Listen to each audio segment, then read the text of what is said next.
Hello, Llama fam, and welcome to New York City.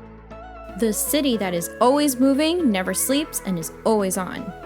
New York is where I first woke in the 90s and lived here my whole life. It's such a beautiful city filled with a diverse group of people from all walks of life. In addition, it can also be very crowded, especially during summer breaks when kids are off from school. So here I wanted to share some pretty cool and affordable places that are more low-key and less crowded for any time of the year. Of course, this isn't the complete guide of New York. I was born here, but I haven't been to every single part of the city. And I'll mostly be sharing areas that are less touristy and are really my favorite all year round. One thing I'll say, as nice as Times Square can be with its flashing, colorful lights of glam, it is super crowded to truly enjoy any time in this area. So if you do want to visit, my suggestion is go for about 10 to 20 minutes and get the heck out of there. Take your photo, admire the lights, at it, go ahead, but run. It is filled with tourists all year round. In addition, most of the food in this area are probably things that already exist where you live. So I would suggest venturing out to other areas of the city and going to some really cool food places. If you guys want to see a food guide of New York, please let me know in the comments below and I'll be happy to make that video for you.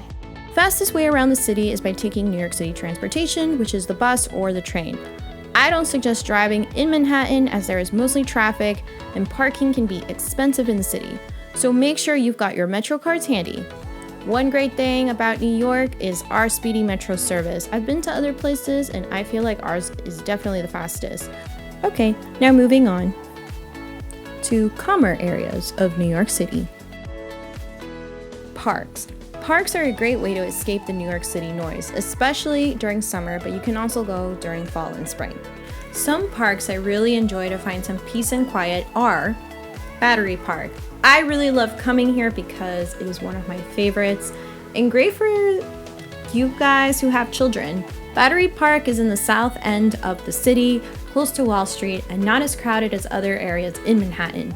You can enjoy a nice picnic there, take the kids to the sea glass carousel, walk around, and enjoy the beautiful floral gardens the park offers. In addition, you can get a great view of the Statue of Liberty, as well as boats riding along the Hudson River. It really is quite a view, and I've caught some of the most beautiful sunsets in this part of Manhattan.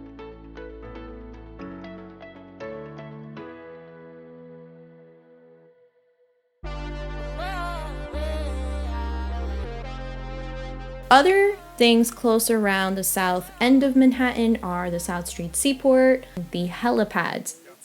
These can be expensive though. There's always people trying to sell you tickets close to the ferry, but hey, if you want an aerial view of New York, then go for it. The South Street Ferry, where you can take a free, yes I said free, boat ride to the Staten Island borough, as well as get a free look of the Statue of Liberty by sitting on the right-hand side of the ferry, for those of you who want to take a quick snap of it and admire it from afar. Ellis Island. Ellis Island is actually very close to Battery Park. I know the lines start inside of Battery Park. You can't miss it. You'll always see a long line of people waiting to go to Ellis Island. So definitely plan your schedule according to, so you can try to get there early. The Jewish Museum is also really close by.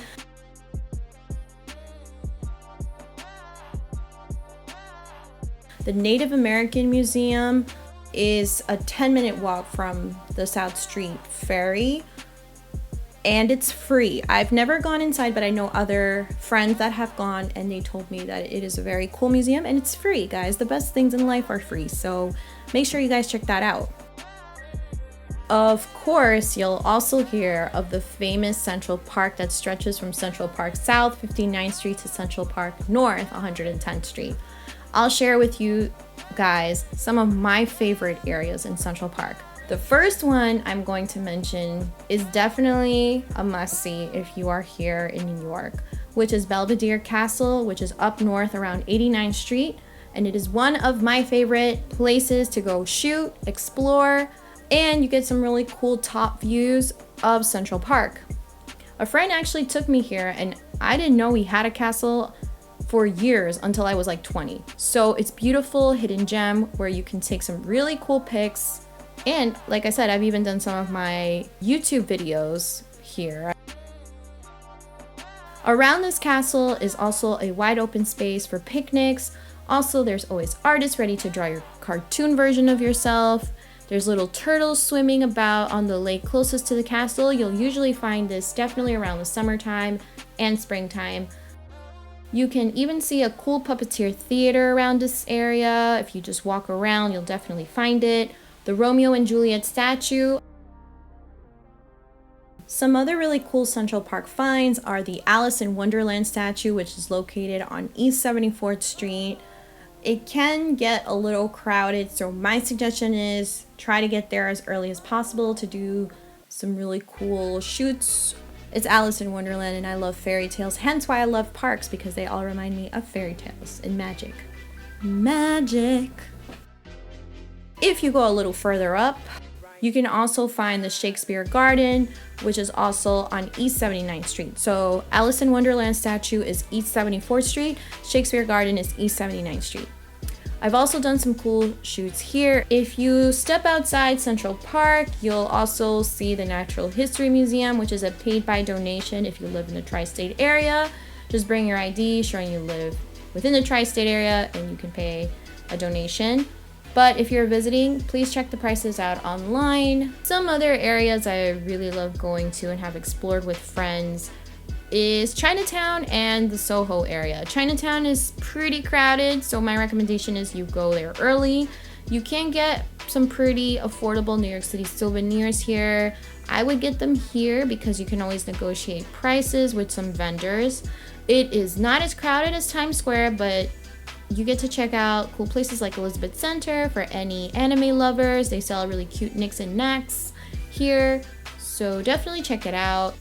Soho is also very close to Chinatown and has some pretty cool stores, mostly name brand, but you can still take a look around and do some window shopping.